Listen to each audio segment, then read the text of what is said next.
and panelists who don't just believe a plant-based diet is an option, they believe it's an imperative if you want to live better, be gentler on the world, and as you will hear from one of our panelists joining us from the United Kingdom today, actually far better and the best you can ever possibly hope to be. Please join me in welcoming James Wilks, all the way from the United Kingdom. He's the director and star of The Game Changers, a documentary about the discovery of a plant-based diet and how it can change your life. The path to a plant-based diet for James has been one fraught with controversy, fraught with injury, and fraught with inspiration. And we're going to talk about that. Also, a great privilege to welcome onto stage Genelia and Riteish Deshmukh. They need no introduction. Genelia and Ritesh, could you please join me on stage? Big hand, ladies and gentlemen, for all three.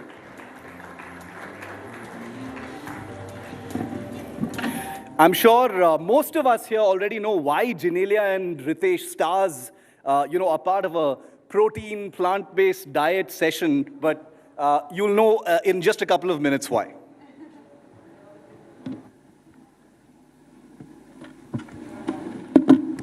Welcome to all of you. Thank you, James, for being with us. Genelia and Ritesh, great to see you. Thank you, James, if I could start with you, your discovery of veganism and a plant-based diet actually began with a terrible injury. Isn't that right? It was an injury which threatened to debilitate you for life. There was the possibility that you would be paralyzed. And it is at that time that you actually spent some time reading. You read about the Roman gladiators, one hears, and that's how you discovered that if you wanted to not just live, but live excellently and better, you needed to switch immediately from meat to a plant-based diet. Tell us about that transformation, James.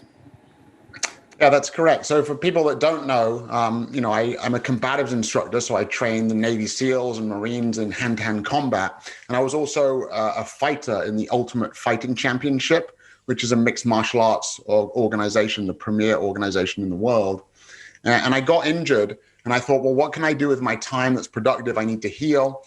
And so I thought, well, I can look into diet to see what would be the optimal nutrition plan for recovery. And then also, once I'd recovered, what would be the optimal nutrition for athletic performance?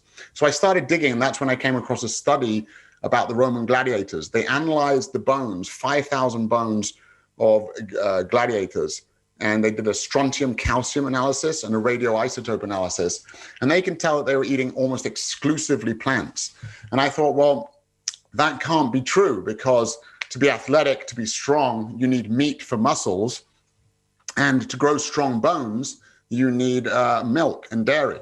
And so it's really shocked me, and I really started digging into it. That wasn't enough to convince me, of course, but I started really digging into it.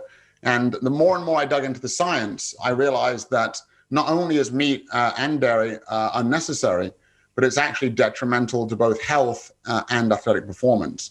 And so many of the biological mechanisms, endothelial function, which is the lining of your arteries that produces nitric oxide, which is a vasodilator, allows the arteries to open up, inflammation, many of these biological mechanisms that impact health also affect athletic performance, but also, for those that have seen the film, also our sexual performance as well. And so I started really digging into it, interviewing the head of nutrition at Harvard, the head of anthropology at Harvard, the president of the American College of Cardiology, the head of urology for the American Medical Association. And the more I learned, the more I realized, we've got it all wrong. I've been marketed to and lied to by the industry, and that we actually should be shifting towards eating a plant-based diet. In the audience, you've probably noticed that you've got plates being brought to your tables. And the reason for that is because as much as this is a movement all around the world, a plant-based diet, Ritesh and Genelia have actually decided here in India to put their money where their mouth is, literally. And that's the reason why the plates in front of you are products from their new company, and it's called Imagine Me. It's a big round of applause. Those plates are right there in front of you. Congratulations on the new venture, Ritesh and Genelia. I hear, Genelia, that when you got married, and when you sat at the dining table, there was only meat on your table. And now all those plates have chicken kebabs, mutton kebabs, and chicken nuggets, and there's no chicken or mutton in any of them. There's just plants in it. Yeah, but that's true. When I got married, there was only meat. I was like, can we have some vegetable with it? He's like, no, this is it. What was the transformation like? Because you're both carnivores. Like James, you're both former carnivores. Yes. You loved your meat, believed that meat was good for you, like most people do. What changed? How did that switch happen? For James, it was an injury. He did some reading. What was it for you that made you decide? So about 5 years ago, like you said, I was an absolute carnivore. 5 years ago, one day suddenly it was one of those mannats, that we keep, and I quit non-vegetarian.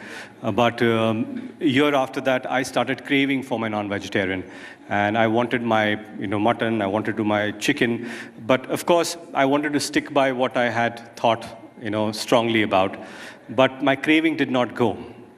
And we were in America that time, and we were fortunate enough to, taste some of the plant-based meats there, new companies coming up. And one day, Genelia got these, burgers home, which I had no idea. She minced it, she put her own masala, and served me keema pao. And after a year and a half, when I had that keema pao, I was like, oh my God, I'm such a happy vegetarian today, But that was it, we missed our meat. And at that point, I realized that India is not a burger-eating nation. We love our burgers, but we are not primarily a burger-eating nation. And all the companies overseas were only making burgers and sausages. And that time, I remember discussing with Genelia, and she said, why not figure this out? And we love our kebabs, we love our tikkas, we love our biryanis. Is this possible? It was just a thought. And 3 years ago, this journey started, and here we are today, tasting some imagined meats. No, I got to say, I smell only meat in this room, and there's no meat in any of those plates. That's pretty incredible, because Genelia, that's what you said, right? This isn't just about non-meat meat. It's supposed to emulate the entire experience of it. The entire sensory aspects to it, I feel. And I hear people like eating quietly, so it looks like they're enjoying it. That's a good thing. And the good part is it's all from plants, right? So it makes you feel... Tell us what's in it. Tell us what's in it. So there are various proteins that we've kind of got together. It's science with plant, with, a lot of good things that finally give you the taste, the feel, the smell of meat. And I feel nobody out here, everyone likes their meat. The non-vegetarians like their meat. But it's not like you want to harm the environment or you want to, be cruel to animals very often. It's just that addictive taste that you have, or the texture that you like, or this, things that you like to eat where meat is concerned. But if you're getting the exact same thing with your plants, you don't have any other reason to complain, or, and everyone would want that option. So I think that's where the idea stemmed from, to give options. When we were in America, we got that option and we felt happy about it. We ate it in a certain way. Similarly, here, our entire motive is to provide, enough of options. So when we speak about imagined meats, when we initially thought about it, we said we'll start with 2 products. Then we said, no, we need breakfast, lunch, dinner, snacks, and we managed that out. So I feel that food tech today is just on another level. It'll keep growing. There'll keep being versions to it, just like you have with your iPhones or with your cars.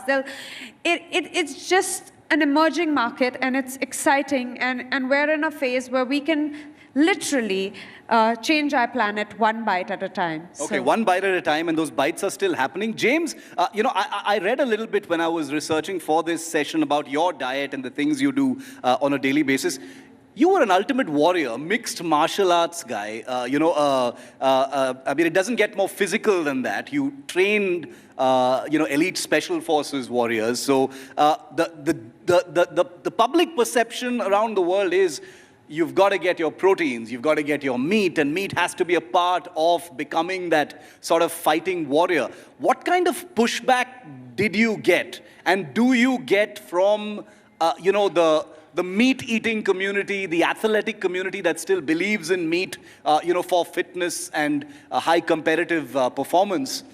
when you talk about how a plant-based diet is actually something that can make you a better fighter and a better athlete? Yeah, I mean, first of all, I had that same misconception that we really need meat to build muscle.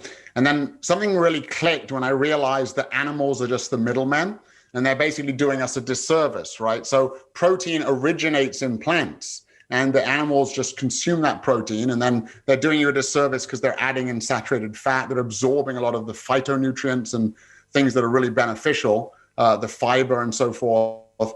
And so when you're eating the meat, you should just basically cut out the middleman, right? Like a business concept, and go straight to the source. So that was the first thing that really sort of put a light switch on in my mind.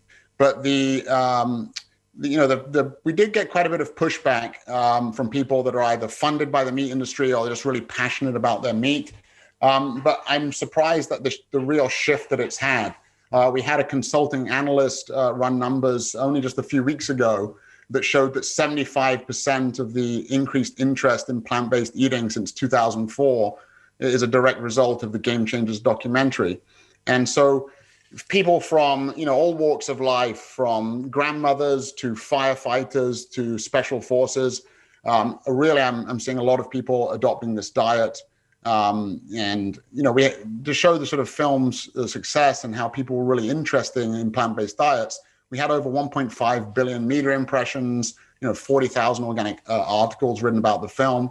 And so we did get some pushback, but the documentary is the first to ever be accredited by the Department of Defense in the US. And it's now accepted as an accreditation by the Academy of Nutrition and Dietetics for ongoing medical education credits. So although there was a lot of pushback, it's been really accepted by the large organizations as being scientifically accurate. And I think that really people are just tied by their identity, and we need to let the science overcome it. Because there seems to be, Ritesh and Genelia, there seems to be a sort of almost an evangelical element to, convincing people about veganism. At one point of time, it was looked at with a little bit of distrust about, what is this movement really all about? Here in India, vegetarianism has been part of Indian culture for a very, very long time. But veganism, do you face any pushback? Because, kids here grow up with, you need to eat your eggs and your milk to grow up big and strong. Do you get pushback from parents and customers or people who are kind of dubious about this whole, plant-based diet thing? You're absolutely right, Shiv. When initially I have grown up drinking milk and having my eggs every day, and it has been part of my diet for a very long time. But, till you don't try, till you don't experience with your own body, how much ever you tell people, it's going to be difficult. But the moment, and I have to, congratulate James here, because when we started with this thought, I had not seen, the Game Changer. But when I saw Game Changer, it made me reassure at various levels that we are on the right path. And I'm sure that, Game Changer, apart from propagating what is right and differentiating between animal protein and plant protein, it also, it's easier to convince people. Like if I have to tell people about veganism or plant protein, I just have to tell them, go to Netflix, watch Game Changers, it'll change your life. Yeah. James is going to be very happy to hear that. Yeah, and absolutely. And thank you, James, for this wonderful, wonderful documentary. Genelia, the products that your company has put out are, plant-based meats, and it's called Imagine Meats. My question to you is, are these products a kind of bridge? Is the ultimate goal to get people to eat plant-based, diets, and not necessarily miss meats at all? Absolutely. I mean, it's been proven time and time again that, meat isn't great for your health, A. It isn't great for the environment, B. And I honestly feel that everyone wants to do it like us. We were pure non-vegetarian eaters, right? But we saw the change coming. We saw our kids, the younger generation. Your kids are vegan. Yeah, my kids are vegan. And my kids are thin. They're vegan. But they're 5 and 7, all are 5 and 7, and they walk 15, 16 kilometers at a stretch without feeling tired, even even at one bit, you know. So when I look at them, and when I look at everyone else, and I'm like, you know, there are days that we used to feel slumpy, low on energy, and we've seen the change. So when you see things like that changing for the better, you hope that you can share it out with everyone. I also feel India comes from a place of being guilty non-vegetarian eaters. You know, we have a lot of festivals, we have a lot of cultures where we don't eat at home, but we probably go out and eat. Here's your chance to eat plants at home and feel the same as eating meat. So How does it work with your kids? Because I'm sure they have friends, you know, who have to have their doodh and their eggs in the morning. Do your children also talk about veganism? Because 5 and 7 is very young. Yes, they do. They ask, you know, which surprises me. They ask, is this cake vegan or not? And, you know, there are times like people ask me, how are you going to manage this in school? It's impossible. I'm like, I'll do my best. I mean, you know, I'd like them to be how they would want to be, but they teach me. Like the first time my son came back home, he looked at a dog and he's like, we have a dog at home and we're eating meat. And that got me thinking. I was like, I can't love one animal and, you know, do this to another. That literally got me thinking. So while I was vegetarian for personal reasons and for health reasons, I never thought about the whole animal welfare aspect. So I feel the younger generation is more into sustainability and is more aware of animal welfare. They're conscious eaters. They want to do their bit to save the environment. So they will teach us. And I think my kids, for one, have taught me to stand out there and make chicken nuggets as tasty as, you know, the real chicken nuggets. Yeah. Because one of the ongoing debates, you know, as we've seen in the last few years, isn't just about whether a plant-based diet is better for you, but also about whether it's gentler on the environment. And as you rightly pointed out, the current generation is invested in, you know, a better world. James, you know, for a lot of people will be wondering because people like actionable information that they can, you know, process when they are consuming what we've served them today, but also wondering if someone was a non-vegetarian, James, they ate meat, they ate mutton, chicken, whatever it is, and they switched to a plant-based diet. In your view, with all the data available, and you've done a lot of research, how long before they start to see those changes in their body and their health? Is there a time where they can start looking at those? Because those are the things that will convince them that they've taken the right decision. Sure. Well, I think there's a couple of things there.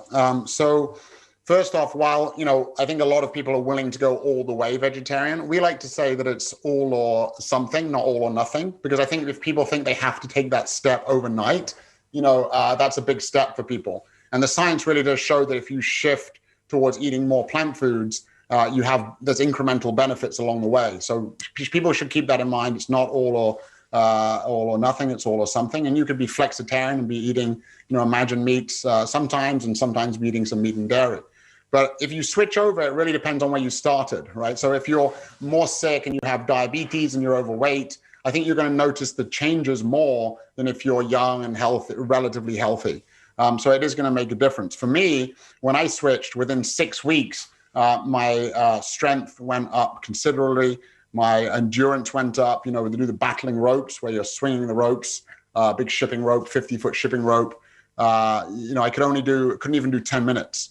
Within 6 weeks, I was able to do over an hour, which was the record at the gym. So for me, in 6 weeks, I noticed the big endurance difference. I was already lean. I didn't really have any health issues. So I didn't notice huge health changes, but I certainly noticed that in the gym and going for runs and things like that. And then touching on the environment issue that you just mentioned as well, it is the number one thing that we can do. So obviously we need the decarbonization of the energy system, but reducing animal agriculture, the 70 billion animals that we consume every year, it's the number one cause of deforestation in the Amazon, the number one cause of hypoxic dead zones in the ocean. And we really just need, for ourselves and for the planet to shift in this plant-based direction. Ritesh, has the pandemic and, you know, all of these emerging concerns about, you know, eating animals, has that provided a huge spike in interest and the exploration of a plant-based diet? Has that helped? I absolutely agree with what you're saying. And it's not about India, it's world over. The kind of numbers that we see with regards to plant-based companies and the exponential growth that we have seen.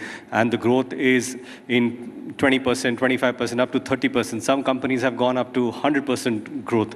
And if you compare this growth to meat manufacturers are low single-digit numbers. And when we look at bigger companies like UBS and Bloomberg, who have done research, data analysis, and when they look at data of the sales of all these products, and they say that by 2030, plant-based meats would be 10% of the meat market, which is huge, which is approximately $200 billion. And this is also because the kind of interest, the kind of change. And I feel, though we might be floating around, convincing people how plant-based is better, but the change is coming. And it's going to hit India really fast and really soon. Okay, so there has been a spike, but the big wave, you say, has still yet to come. Because Indians, by their very nature, are dubious about claims. They like more information, and I'm sure that information is going to come. All of our guests today have been treated to, chicken and mutton right now, and they've all had their plates.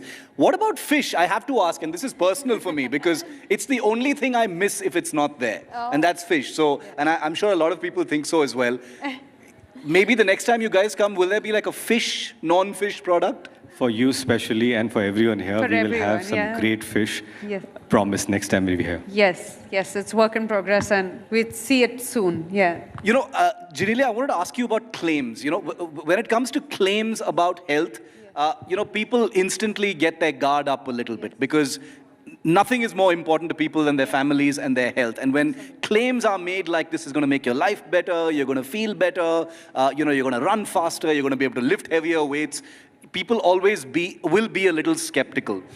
Is the data that supports all of this still work in progress, or is there enough to actually get out there and convince people to make that switch? No, I think there's enough. I think if someone who is a non-vegetarian that changes to a to a vegan, like today I'm a plant-based diet, and I feel great about it. I've never gone to the gym before. Ritesh pushed me into the gym this year, and I'm lifting weights that I didn't know I could, or to the fact that my kids can walk 15 kilometers, 16 kilometers when they're 5 and 7. I think all these things are in itself acknowledgement that this diet really does work. And initially, and I'm talking about India, there were a lot of vegetarian houses who went into eating eggs or meat because they felt that their protein intake was less. Here with plant-based meats, your protein intake is the same as any other meat that you eat, as any other conventional meat that you eat. And the benefit of it is that there's zero cholesterol. So plants don't have any cholesterol issues. It's a win-win situation in any which way. So I just feel that trying it out would make you feel the difference. Like we had times where, we went off dairy, and then we would have like a bit of dairy and our stomach would just feel bloaty and full. We ignore those issues very often in life because we think, oh, you're just not feeling great today, or you ate too much. But it's probably the fact that your stomach can't digest so much of milk or meat that is the real reason. So that's what I think. Well, if that wave is coming, we'll have to wait for it. We'll see how big it actually gets. Like I said, this is a country where vegetarianism is an ancient eating practice, but the switch to veganism, we'll still have to wait and see. Lots of data you've gotten. You've got to sample some of that food as well. And Ritesh and Genelia promise us that there'll be even more the next time they come here. So it's been an absolute pleasure. Thank you very much for your message and the information. James, great speaking to you, and a privilege to have all of you here at the India Today Conclave. Thank you so much. Thank you, James. Thank you, everyone. Thank you so much.